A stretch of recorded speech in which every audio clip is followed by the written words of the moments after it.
सबसे पहली बात तो ये है कि संभल की चंडोसी की जहाँ मस्जिद है वो कोई 50 साल 100 साल नहीं बल्कि 200-250 साल पुरानी मस्जिद है, उससे ज्यादा है।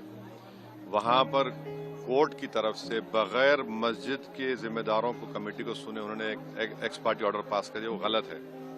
दूसरा ये है कि एक बार तो आपने गलत ऑर्डर दिया, सर्वे हो गया, दूसरा सर्वे जब किया आपने किसी को इत्तला नहीं दी। तीसरी बात यह है कि पुलिस का ये काम था कि मस्जिद कमेटी को कॉन्फिडेंस में लेते या वहां की पीस कमेटी को।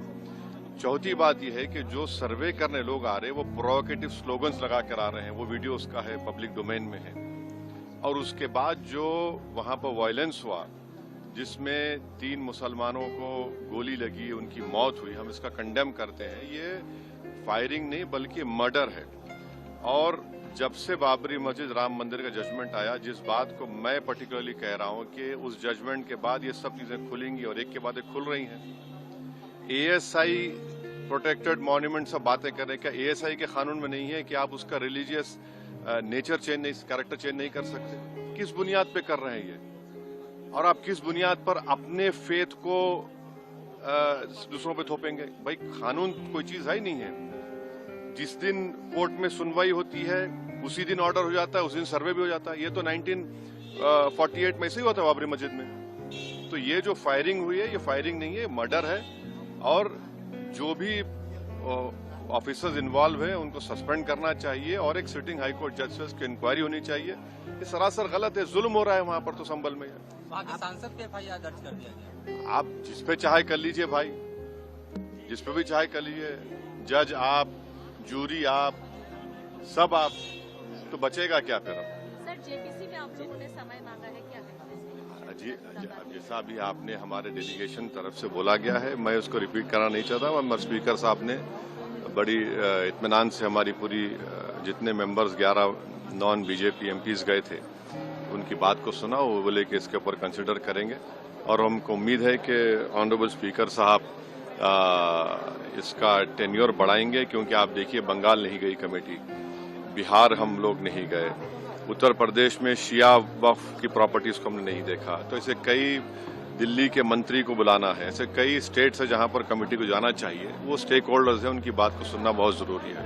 सर वक्फ बोर्ड अमेंडमेंट बिल को लेकर आप क्या सोचते हैं? क्योंकि लगातार सरकार की तरफ से यही कहा गया कि जो मुस्लिम है, जनता है, उनके हित में, मुसलमान जो है उनके अभी ये कानून बना नहीं।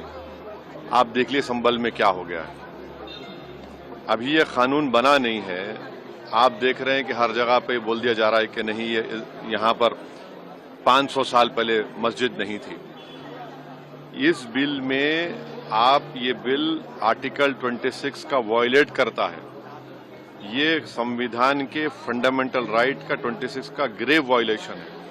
ये बिल कलेक्टर को इतने पावर्स दे रहा है कि कलेक्टर तय करेगा कि कौन सी वक्फ प्रॉपर्टी है नहीं है। ये कैसे होगा? कलेक्टर कैसा जज होगा अपने ही केस में?